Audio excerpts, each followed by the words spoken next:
Guys, very well done. Harry, what value do you place on this result here tonight? Yeah, really important. We've not come back and had the best results in the last couple of games. We've done well against Brentford to get something out of that game, and then obviously losing at home was a blow a few days ago. So important game today, tough game away from home. So it was nice to put that performance in. It's only two completely different halves of football tonight. Yeah, I mean, it's what Harry said. I think this is a difficult place to come and play well. So obviously, yeah, second half we're turning around and score 4 goals. I think in this place is really difficult, but I think the lads completely deserve it. I think second half we dominate the game, and I think scored 4 beautiful goals. So Harry, what was the message then at half time? What changed? What was changed? Yeah, well, I think we started the game well. We started on the front foot. We switched the ball well, created a few half chances. So it was more just getting back to that. They had a spell kind of about 25, 30 minutes in where they got on top, and it was just moving the ball quick, getting runs in behind, and then just quality in the final third, Great to keep a clean sheet, and then it was down to, the boys in the final third to try and make something happen, and that's what we've done. 2 goals from you in 5 minutes. Did it feel like an important 5 minutes, not just in the game, but almost in the season? Yeah, for sure. I think these are the games, if you go 1-0 behind, you can find it really difficult to get back into it. So we scored at a really important time in the game. And then we've done it well this season. Whenever we've kind of got one, we've managed to get a second one not far behind. So yeah, really good win. The games are coming thick and fast, so it was nice to get 3 points here. Sonny, it was nice to see a smile on your face. It's been a little while since we've seen that, celebrating a goal. Tell us how it felt. Yeah, it felt again amazing. So I think it was just about time. So I was, obviously, I felt, to be honest, I felt really sorry for the team, because I think they're expecting that I'm doing more than what I have been done. So I think today, I hope there could be a turning point that get back the confidence and score shit again. So then, I want to continue to help the team. Excellent. Do you feel like 1 goal in circumstances like that could make the difference? I hope so. And we're working. We're working really hard to be consistent and being always in the sharp in the game. So I think this is my aim. So obviously, the goal is always important to get a big confidence back. So I think, like today, I think it was a really important for me. So I think what I said before, it could be turning around. So and then I hope I can score many goals as coming the games. Harry, as usual, you seem to be closing in on records. The latest one is Jimmy Greaves' all-time scoring record. You're just a couple away now. Are these things in your head at all?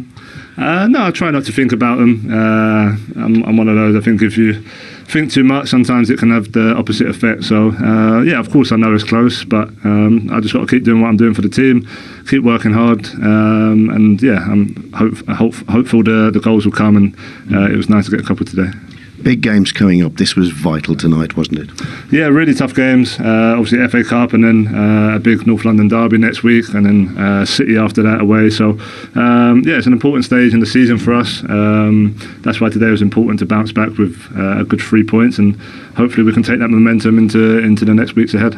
Big night tonight. Sonny, the man next to you is player of the match. If you'd mind doing the honours, please. Thank you very much. Well done to both of you. Well deserved. And the 2 big guns for Spurs are smiling again. I mean, we were talking almost as if Spurs were in crisis before the game today. Yeah, I mean, performances weren't great. But even at half-time, we're talking about, was it a crisis? Because the first half wasn't good enough. But as Clint said there, when you've got players of that quality, that half chances are almost simple. Certainly for someone like Harry Kane in the form that he's in. I mean, he's having arguably the best season he's had in his Premier League career. But yet, we're not talking about him as much because of what Haaland's doing. But again, two goals today, and he was the difference, which is why Spurs have left here with 3 points. And it's the calibre of those 2 players, which is why you were a little bit uncomfortable at half-time. Yeah, Palace, you felt, had the job half done. Yeah, as I said earlier, if you've got them 2 players in the Palace team, Palace win the game comfortably. I like that interview at the end because it's Sonny smiling again. He looks like one of those players that you always want to see doing well. He enjoys his football and he goes about his business the right way. So I'm so happy that he was smiling again. But yeah, them 2 are different class. In particular, Harry Kane. Those chances he had today weren't full-on chances, especially the second one. It's half a chance. Yeah, let's have a look at the first. And it it was a special milestone, really, and long overdue for Spurs fans. It was the first time in 11 games in all competitions, Darren, that they'd taken the lead first. Yeah, I mean, we talked about they didn't start well again today, but again, when you create opportunities and you put the balls in the right areas, you'll get goals. It's a really, really good goal from Harry Kane. Poor from a defensive standpoint, but really good that Brian Hill and Son linking up really well.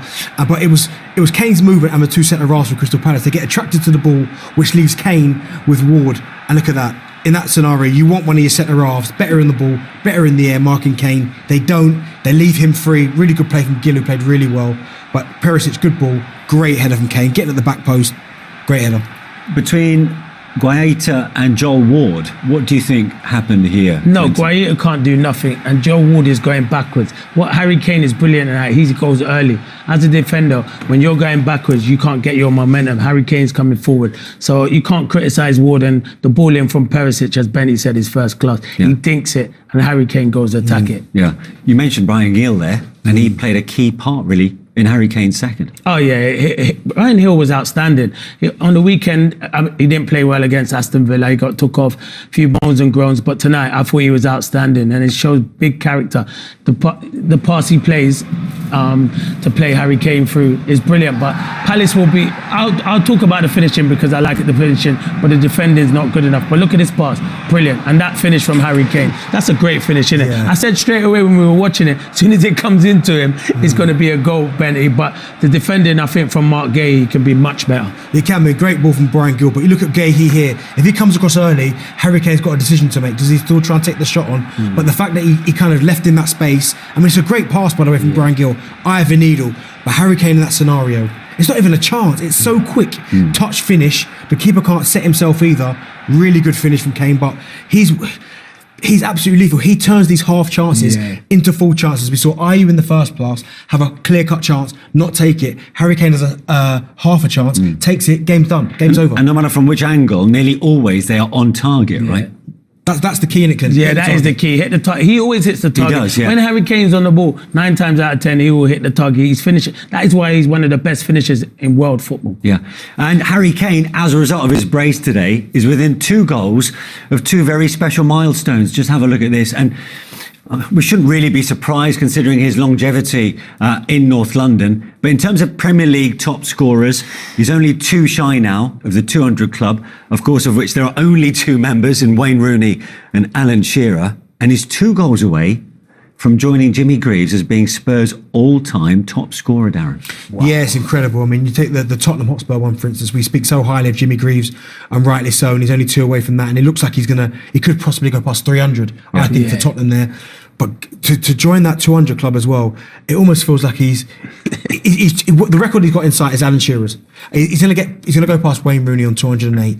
It's how quickly he can get to Shearer's and can they go past it. And on this type of form, you have to say he's going to do it. Yeah, I think he's got a great chance. If Harry Kane stays in the Premier League and doesn't move abroad or anywhere else, he breaks Alan Shearer's record and Shearer's phenomenal, one of the best there ever is. But Harry Kane is outstanding. He's closing the gap. But yeah, Bentley's right. He'll go past Wayne Rooney this season. Here's one for you. If he's 2 shy of both those records and his next league game is against Arsenal in the North London derby, does he need any more motivation to try and get a brace against them as opponents? Yeah. You know what was good? You're spot on, Manish. You know what's good about that interview? Me and Benny were talking about, he's saying he don't look at records. Let me tell you something. Every centre forward looks at records. He knows how many he's behind Alan Shearer. How obsessed were you? I was very obsessed, but I wasn't as good as him or Darren Bent. I tried my best, you know what I mean? But no, you do think about the goals and stuff like that. You do, and that is what he's thinking about at the moment. Yeah, and to put into context his current season, 15 in 18 Premier League games. As a return, that is simply phenomenal. But it just happens to be it's in the season that Erling Haaland is obviously destroying everyone in front of him right now. Yeah, I mean, listen, he is what Harry Kane's doing this season. I mean, 15 goals after 18 games is unbelievable. It's unheard of. We've not seen it before. But the fact that Haaland's... They're not even halfway in the season. But when you look at what Haaland's doing, he's 2 goals off of last season's Golden Boot winner, and we're not even halfway through. That just tells you the levels that Haaland's taking it to. But it wouldn't surprise me, Harry Kane being competitive as he is, wants to score goals, wants to win the Golden Boot, he'll be judging himself against Haaland. So absolutely. It'll be frustrating him that Haaland's doing really well. Let me tell you, strikers always want to get the better of each other. Harry Kane will be thinking, I'm going to try and catch Haaland. It's going to be difficult, which it will be, but he'll be looking at Haaland saying, I ain't having him getting all the attention. I'm still around. Do you know what it is as well? And when I played as well, I was the same. The moment you've scored a couple of goals and you're kind of in a golden boot race, first thing you do is check your phone. Have they scored? Have they scored? So you could guarantee that if they're playing on the same day, City and Tottenham, they'll be checking, right, has he scored? Has he scored? He just said, Benny, don't worry. He's lying. He's lying. Well, I think Tim Sherwood's been on this programme before saying he is obsessed with breaking records. And Tim will, of course, know Harry Kane more than most. But for 3-0, an unlikely goal scorer, Matt Doherty, obviously in a position whereby, Conte's got one or two questions to answer. He continues to go with him as one of his wing backs. In the end, actually, the finish wasn't too bad, was it? It was a good finish, but this was when someone's still not really at the razor sharp that you wanted, because he gets fortunate. He's looking for Harry Kane, deflects off Nathaniel Klein. But you got to credit Matt Doherty, because that position, I don't think no one's now down that right wing back position. He's in charge at the moment. Obviously, they tried others there. But you can see here, once he gets into that, Guaita might be a bit disappointed he doesn't save it. But I'm going to credit Matt Doherty, because the finish from the left foot, really good finish. Really good finish. I think he's a little bit unsighted, but Son there's thinking, go down so I can get the shot off. But as you said, gets a bit fortunate, hit the target, Doherty. It isn't the best of finishes, but I just think because he's unsighted, Guaita, it's a good finish. And Matt Doherty, he needed that as well, because his performances have been under question as well, but got himself a goal today. And again, happy days for Spurs. Yeah. Do you think goal scoring might actually try and persuade his manager to stick with him in that position? Well, he can only keep on scoring goals, and that's all he can keep doing. If he keeps scoring goals, he stays in that team, because as a wing back, because Emerson Royal doesn't add a goal. No, Emerson Royal doesn't add a lot to that Tottenham team, in my opinion. I think Matt Doherty's a better player than him. He struggled at Emerson Royal. If he can get goals and he can defend, because I thought he defended well against Wilfried Zaha at times, he'll stay in the team. Yeah. How much needed was this goal from Heung-min Son? Oh, you need it. When you're struggling for form, you need it. And again, it's Harry Kane who's involved in everything. Gets a little flick, comes back to him, again, little cushion pass over the top. And when you get in this position here, all you're thinking is hit the target. And it's not even the cleanest of finishes. But if you hit the target, it's always got an opportunity. But again, all the front three linking, which is what I like. Son, Kane and Brian Hill. He times his run to perfection. Weak defending though, Clint. Yeah, weak defending from Mark Gay. He didn't have his best night, and I rate him highly. I think he's a top young defender. He's been excellent since he went to Palace. But centre half, you have to be stronger. Son just leans on him, and but then in the end, the finish is, it's a good finish from Son. And that's look, it's a fortunate one, because if you, it takes a little clip. Could it be going wide? Nah. Not really. Listen, I'm never going to take, Manish. Would you be telling him that? No chance, because I like him and I think he's I'm not taking that away from Son, regardless if it was going wide. For a second then I forgot you were a striker. Now we like to regale you with all sorts of intriguing facts and figures, and this has to be up there with probably one of the best researched I think I've ever seen. Joint scorers with their weaker foot in Premier League history. After their goals today, Harry Kane and Heung-min Son are up there at the top of the list with 40 apiece. Wow. It's incredible. More so, Kane, I understand, but with Son, there's times where you don't know what foot he is, because you've seen him finish comfortably with his right foot, with his left foot. He's got that bendy one in the far corner. And I mean, that is, for Tottenham Hotspur Football Club, when you've got two players that are still playing together at a high level, I mean, that's why you can't help but be excited, and that's why they're always being games, Clinton. Yeah, definitely. And the finishing, you have to work on that. That doesn't come natural. Harry Kane works on that repetitive finishing, left, right foot, left foot. And I agree with Benny. Son is both footed. You don't know what footed. He is right footed predominantly, but he can finish both foot. With Harry Kane, outstanding. There's some good names on that as well. That, by the way, Son's 40 comes from 93 total. Wow, 97, I should say. Wow. Well, almost half. I mean, that's another one to join the club. Just a quick one for you. A quick one for you two. How many do you think you scored with your weaker foot? Do you know what? I knew this was coming. I knew this was coming. My foot was for standing on, so there's not a lot, to be fair. You're right. 3. Yeah, exactly. Darren? 4, 5. Oh, you've done yourself a disservice. 19. No, the lefty. Quality. Really? 19. You can't, when he's sliding in and it hits that right foot and then goes onto his left foot. But no, he could finish the boy. 19 with a swinger, not bad at all. Let's get some post-match reaction on that much-needed win from Spurs. Let's hear from their head coach, Antonio Conte. Antonio, you wanted a reaction tonight. What did you think of the one you got from your team? Yeah, it was a good reaction, and it's not easy to win against Crystal Palace away. We're talking about a really good team, well organized, and after first half imbalance, then the second half, I think we exploited the chances to score, and then we finished with a good final result. You made a positive start to the first half and then appeared to fade.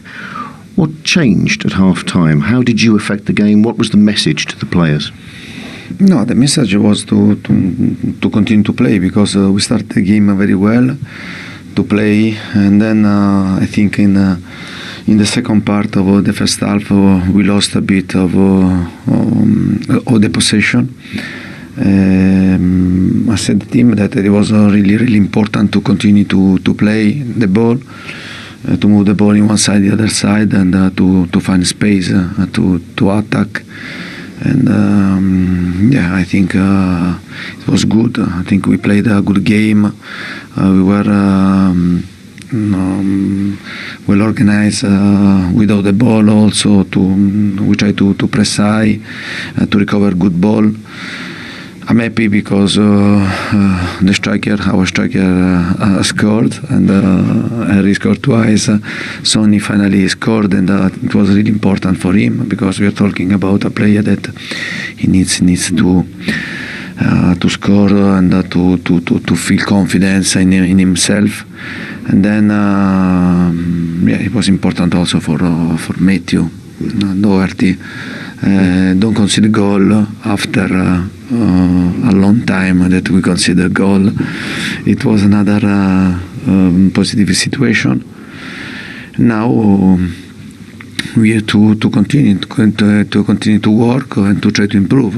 Today I'm happy because we played with in this period we are playing with many young players, and I had the opportunity in this period during the World Cup to work with these young players, and then to improve, I think, tactically, physically, and now to have players like Gil, Papesar, Skippy, Doherty again in a good physical condition for us. It was important.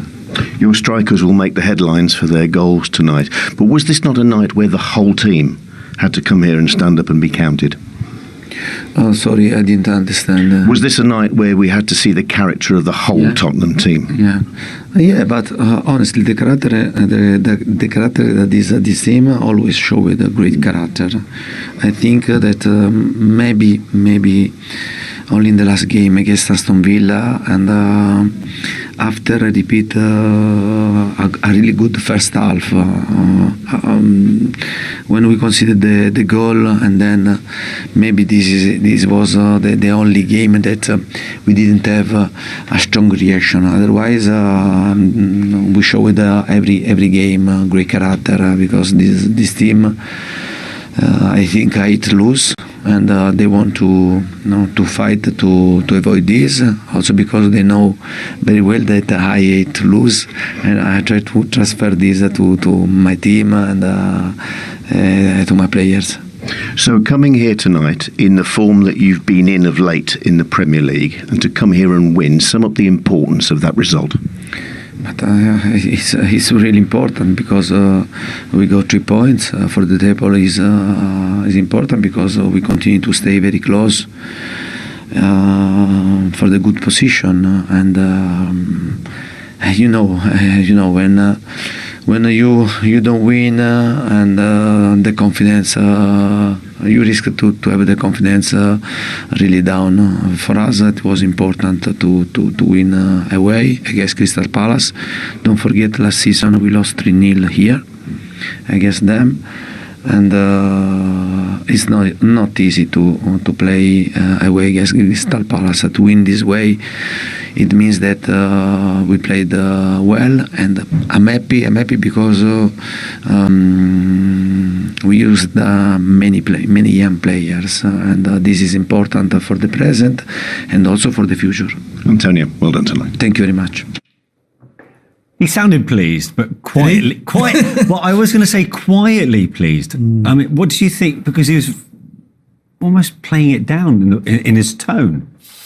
Yeah, a little bit. I'm sure he wasn't happy again the way that they started, because first half Palace were the better side, had the better opportunities, but again they come out second half and they've got the 3 points with a good second half performance. So he's a manager. First and foremost, he'll be delighted inside that they've got the 3 points and it's a better performance, but he still can't get his head around why they keep starting games so slowly. Is it that consistency whereby he's not getting too carried away right now? Yeah, definitely, because you can put a good performance like they did today, and then you look at the weekend against Aston Villa where they were nowhere near it, and then they go to they were at Brentford before, and they managed to get a draw, but they don't start the football match. 2-0 down, weren't That's they? what I mean. And it's today. They started well today for the first 10, 15, and Palace were the better team. Whatever he said to them at half-time, credit must go to him, because they turned it on in the second half. But yeah, he's got to be a bit happy. I want to see a happy Conte, not a downbeat Conte like that. Yeah, but does something like that sift through to the dressing room, the players, just that demeanour? Will they watch post-match interviews and think, we want our manager to be just a bit happier, perhaps? Does it matter? I'm not sure it matters, because I think they know Antonio Conte well enough by now. I'm sure if you're a player in that dressing room, you're probably thinking to yourself, can he show a little bit more? We've just won 4-0, show a little bit more emotions. But you're talking about a manager. It's hard in that type of scenario, because you're talking about a manager that has won big trophies at domestic level. So it's kind of hard. If that's the way he is, you've got to deal with it. But as I said, the most important thing for Spurs today was to get back to winning ways, and they did that convincingly in this London derby. Yeah, a few positives. Before we get into individual performances, it's only their 5th clean sheet. They're first in 8 games. I mean, that would be clearly welcomed by the manager. Yeah, and Hugo Lloris, he made some good saves. He's made a lot of mistakes recently. He made some good saves. Obviously, Eric Dyer come back into the team. He was left out for mistakes he made at Brentford.